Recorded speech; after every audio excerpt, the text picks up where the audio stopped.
मित्र हो नमस्कार. नाशिकमध्ये खरातांच्या नावाने जे कांड तयार झालेलं आहे त्या संदर्भामध्ये यापूर्वी एक व्हिडिओ दिलेला आहे.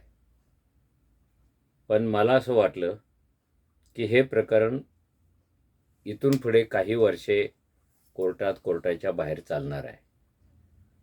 तर त्याविषयी अजून थोडी माहिती आपल्यापर्यंत पोचवावी म्हणून हा दुसरा व्हिडिओ तुमच्यासाठी खास. एक लक्षात ठेवायला पाहिजे,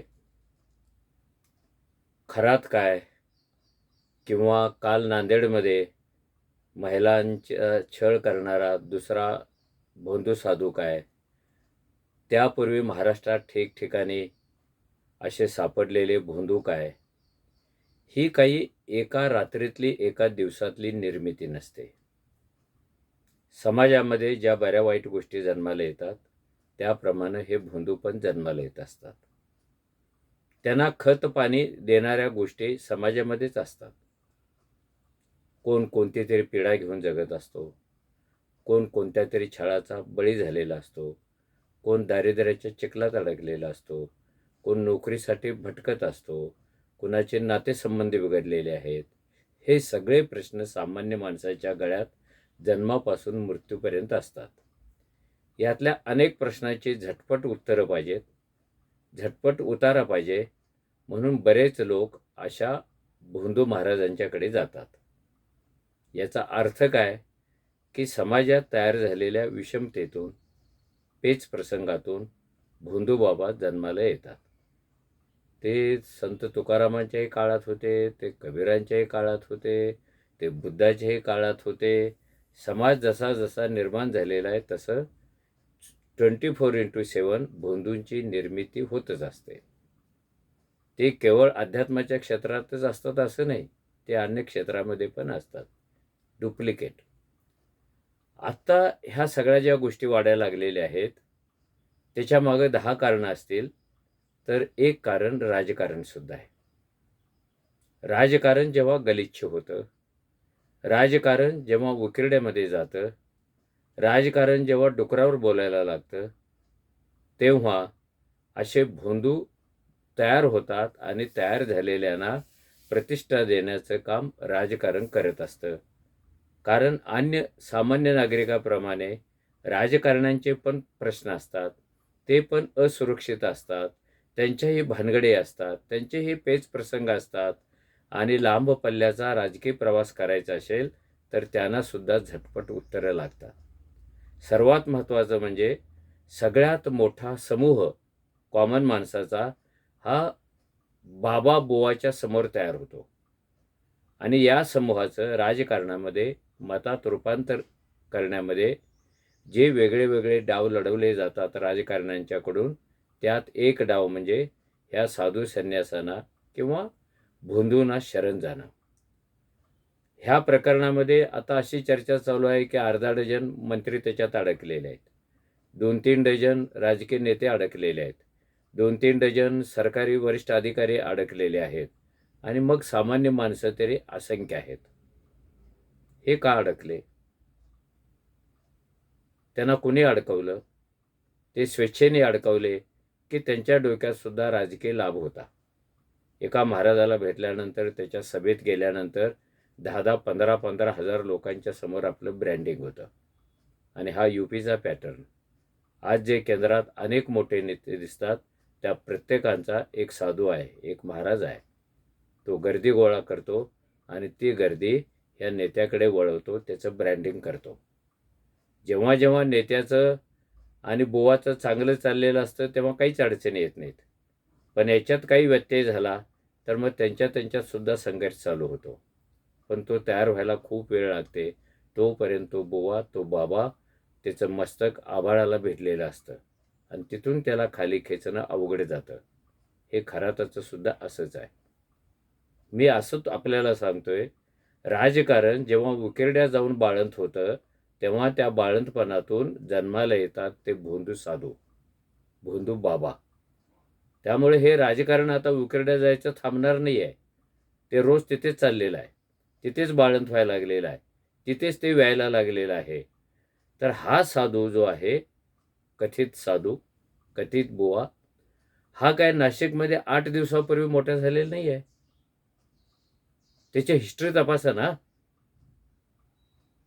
तो जवळ-जवळ 50 वर्षापासून आपली इथे सगळी व्यवस्था तयार करतोय. तुम्ही जर सकाळ पेपर वाचत होता पूर्वी, तर तुमच्या लक्षात असायला पाहिजे. पण मला वाटतं ते असणार नाही, कारण आपली स्मरणशक्ती खूप कमकुवत असते. 2005च्या 16 जुलैपासून 23 जुलैपर्यंत मी या खरातांच्या विरुद्ध एक मालिका चालवली होती. मला वाटत होतं, ही मालिका वाचून त्या बाबाच्या विरोधामध्ये खूप लोक येतील, फिर्यादी येतील. पण तोपर्यंत त्याचं राजकीय कवचकुंडल इतकं जबरदस्त झालं होतं, की एवढी मालिका चालल्यानंतर सुद्धा त्याच्याविरुद्ध कोणी ब्र काढला नाही. 2006 मध्ये म्हणजे ही मालिका प्रसिद्ध झाल्यानंतर एका वर्षाने अनिच्छा काही कार्यकर्त्यांनी पोलिसांना निवेदन द्यायचा प्रयत्न केला. म्हणजे कुणीतरी ते पाहत होतं, कुणाला तरी ते आवडत नव्हतं. हे उजेडात आणावं म्हणून काही प्रयत्न होत होते, पण ते राजकीय दबावामुळे सगळे फेल जात होते. आणि महाराज इतका वाढत गेला, की मुख्यमंत्री असणारा माणूससुद्धा त्याच्या दरबारात गेला. शिक्षण मंत्री असणारा माणूस त्याच्यात दरबारात गेला. अजून कुठल्या खात्याचा मंत्री असणारा माणूस त्याच्यात दरबारात गेला. हे जे रुपाली चाकणकरांचं प्रकरण आहे, तेवढ्यापुरतंच त्यांचं राजकारण मर्यादित नाही आहे. या प्रकरणामध्ये इन्व्हॉल्व होऊन शायनिंग होण्यामध्ये चाकणकरांनी जरा जास्त जागावपणा केला. त्यांनी करंगडीजवळचं बोटच कापून घेतलं, अनामिका. त्या पाय धुताना फोटो प्रसिद्ध झाले, त्या छत्री धरताना प्रसिद्ध झाले. आणि गंमत म्हणजे एवढं सगळं झाल्यानंतर, राजीनामा दिल्यानंतर त्या बाईने जो काही खुलासा केला तो पण संतापजनक आहे. ते माझे गुरु होते. अरे कुणाला गुरु करून घेताय हे तुमच्या लक्षात येते की नाही? जेव्हा तुम्ही त्यांना गुरु केलं त्याच्या अगोदरच तो भोंदू झाला होता. सगळ्या जगाला माहिती होतं हा भोंदू माणूस तुमचा गुरु कसा होतो. सत्तेतल्या पदावर गेल्यानंतर तो गुरु म्हणून कायम कसा राहतो. सगळ्या शासकीय आणि राजकीय यंत्रणांना माहिती होता हा भोंदू आहे. पण असं नका, आपलं भलं करण्यामध्ये तो काहीतरी महत्त्वाचं काम करेल म्हणून हे राजकारणी लोक तिथे शरण जात होते. आणि ह्यांचं भविष्य काय सांगायचं? तुला काय राजकारणात धोका नाही, तुला तिकीट मिळणार आहे, तुला बढती मिळणार आहे. मग हे करायचं असेल तर तंत्रविद्येचा आधार घे. ह्या सगळ्या तंत्रविद्येमध्ये चाकणकर सुद्धा समाविष्ट होत्या. त्या जरी म्हणत असल्या मी तिथे गेले तरी हे असलं काही केलं नाही, बोट कापलं नाही, पण जे केलं ते तंत्रविद्येचाच भाग आहे ना. पाद्यपूजा कशी काय करता तुम्ही? कशी काय करता? छत्र्या कशा धरता? ओवाळता कशा? जाहीरपणे त्याला गुरु कसं मानता? अरे हे कमी होतं की काय? हा भोंदू साधू, हा नीच नराधम, हा पंढरीच्या विठ्ठलाच्या रूपात आहे असं तुम्ही सांगता शासकीय पदावरच्या महिलेने. ह्याच्यामुळे त्या महाराजाचं ब्रँडिंग किती झालं असेल आणि तुमचे विधान ऐकून अन्य बाया तिथे किती गेल्या असतील. जर चाकणकर मॅडमच जातात तर आपण पण जायला पाहिजे. मंत्री जातात, आपण पण जायला पाहिजे. ही एक सामान्य माणसाची सायकॉलॉजी तयार होते आणि तिचा लाभ त्या भोंदूला मिळतो. नुसतं भविष्य पाहण्यासाठीच लोक गेलेले नाही आहेत. विरोधकाचा काटा कसा काढायचा, निवडणुकीत त्याला अडचणीत कसं आणायचे. आणि एक काळ नाशिकमध्ये असा आला होता, महापालिकेच्या निवडणुकीमध्ये अनेक उमेदवारांनी ज्यांना अर्ज भरायचे होते त्यांनी ते भरले नाहीत, कारण महाराजांचा सांगावा आलेला आहे अर्ज भरू नका. गर्दीत ओरडत सांगत जायचे, अरे बाबाने नको म्हटलं, आता लढायचं नाही. हा इतका मोठा विश्वास त्या महाराजांच्यावर लोकांनी टाकला होता. त्याचं कारण काय?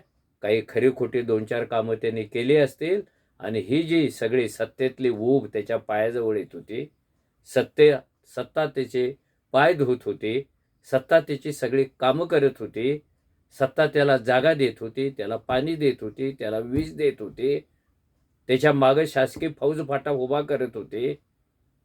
एवढंच नव्हे तर एका डेप्युटी कलेक्टरने सुद्धा हा भोंदू महाराज आणि आपली बायको यांच्या नावावर जमीन खरेदी केलेली आहे. खरं म्हणजे हे छोटी गोष्ट आहे.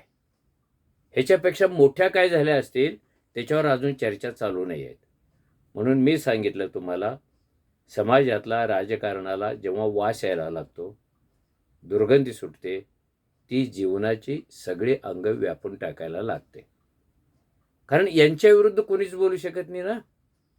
हे सत्तेवर, कायदा यांच्या हातात, यंत्रणा यांच्या हातात, ह्यांच्या विरुद्ध कोण तक्रार करणार? तिथे काय गेला होता असं कोण विचारणार? आपल्याला माहिती असेल की नाही मला कल्पना नाही आहे. पण याच महाराष्ट्राच्या मुख्यमंत्र्याने ज्या सत्य साईबाबाचं भोंदू म्हणून वर्णन केलं जायचं, त्याला आपल्या शासकीय बंगल्यात बोलवून त्याची पाद्यपूजा केलेली आहे. यूपीमध्ये एक चक्रम भोंदू घरातील आड्यावर बसायचा खाली पाय सोडून, आणि त्याच्या लाता खायला लोक जायचे, कारण त्याची लात मिळणं म्हणजे आशीर्वाद मिळणं.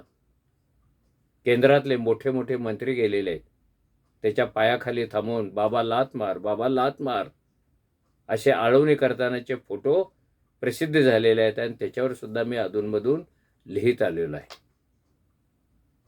लिहिल्यामुळं प्रत्येक वेळेला परिणाम होईलच असं नाही, कारण परिणाम घडवण्यासाठी तसा समाज लागतो, समाज मन लागतं, त्याला पहिल्यांदा घडवावं लागतं.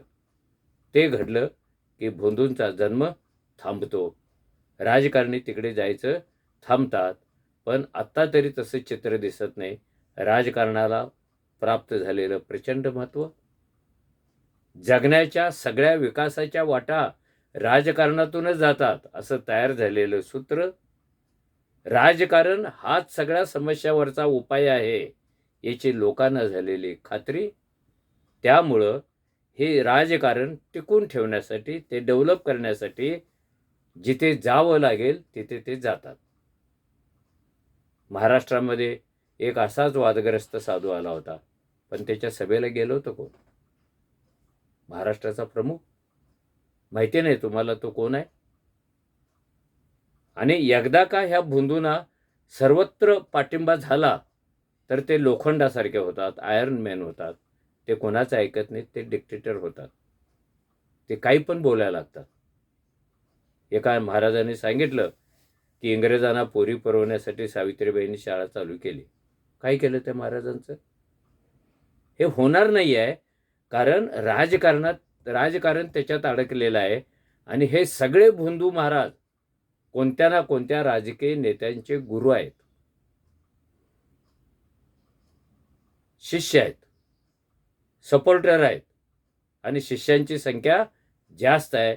काही नेत्यांनी तरी सभागाराच्या बाहेर सांगितले, होय हा महाराज माझा गुरु आहे. मग त्या गुरुविरुद्ध कोण बोलायला जाईल?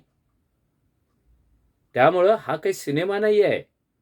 कोण कोण अडकलं, कसं कसं झालं, त्यांनी तंत्रविद्या कशी केली, खारट पाणी कसं प्यायला दिलं, त्यांनी गुंगे कसे आणली, त्याने आलिंगन कसं दिलं, आणि अजून योनी पूजेवर चर्चा व्हायची आहे. लोक आता म्हणायला लागले, आरोप करायला लागले, तिथे योनी पूजा व्हायची. हे का व्हायचे? स्त्रियांच्या जीवनामध्ये दोन मोठे प्रश्न तयार होतात. पहिला प्रश्न त्यांना संतती न होणं, आणि संतती न होणाऱ्या महिलेला आजही समाजामध्ये सामाजिक, कौटुंबिक, धार्मिक, आध्यात्मिक मान्यता नाही आहे. वांजबाई म्हणून तिचा छळ सुरू होतो मरेपर्यंत. कशात तिला सामावून घेतलं जात नाही. विधवेचंही तसंच होतं. त्यामुळं अशा बायका आतून आणि बाहेरून हा छळ स्वीकारून उद्ध्वस्त होण्याच्या मार्गावर लागतात. जर समाजच संतती न होणाऱ्या स्त्रियांना मान्यता देईल, त्यांना पण जगण्याची संधी देईल, त्यांना पण मानमर्यादा देईल, तर कोणती बाई तिकडे पुत्र होत नाहीत म्हणून जाते? पण आता बायांना जावं लागतं, कारण समाजाची मानसिकता त्यांच्या विरोधी झालेली आहे. आणि ती विरोधी झाली हे बुवांच्या लक्षात जेव्हा येतं, तेव्हा त्यांच्या मानसिकतेचा फायदा घेण्यासाठी भोंदू काही पण विधानं करतात. अगदी कोकणातला आंबा खाल्ला की पोरं होतात, बायका पळतात. कारण कुटुंबाला आपल्या पत्नीला पोरगं होणं, मुलगा होणं हे अतिशय मोठं वाटत असतं. मग मुलगा होण्यासाठी काहीतरी कर. मूल होण्यासाठी काहीतरी कर, छळातून सुटण्यासाठी काहीतरी कर. ही जी व्यवस्था जन्मजात तिच्या मागे लागलेली आहे, ती सैल करण्याचा, ती संपवण्याचा विचार पण आपण करायला पाहिजे. म्हणजे भोंदूंच्याकडे जाणारे विषय कमी कमी होत जातील. आणि शेवटचा मुद्दा, या जगात झटपट असं काही नसतं. ते 2020 क्रिकेट पण नसतं. हे एकदा माणसाने समजून घ्यायला पाहिजे. कुणीतरी भंडारा उधळला, कुणीतरी मंत्र म्हटला म्हणजे आयुष्याचं भलं होत नाही. आयुष्य हे नेहमी तुमच्या खाच कळग्यातून जातं, स्पर्धेतून जातं, संकटातून जातं, अडचणीतून जातं. हे पहिल्यांदा मान्य करायला पाहिजे. म्हणजे त्याच्यावर उतारे काय शोधायचे, कुठे शोधायचे, कधी शोधायचे, याचं जजमेंट आपल्यालाच येतं. तर हे जे महाराष्ट्रातलं प्रकरण आहे, हे अजून कोणती कोणती वळणे घेईल हे सांगता येत नाही. आणि या प्रकरणानंतर अजून कुठे कुठे भोंदू बाबा आहेत, त्यांच्याशी समाज कसा व्यवहार करणार आहे, हे पण लक्षात येत नाही. जर मी असं विधान केलं, आचार्य अत्रेंचा आधार घेऊन, बुवा तेथे बाया, वृक्ष तेथे छाया, ह्या ज्या बाया आहेत, असाय होऊन तिकडे जाणाऱ्या, त्या पहिल्यांदा थांबल्या पाहिजेत. आपल्याकडे काय होतं, चोरी पकडली की तो चोर होतो. पण चोरी पकडलीच नाही आणि रात्रंदिवस चोरी करत असेल तर त्याला चोर म्हणून मानलंच जात नाही.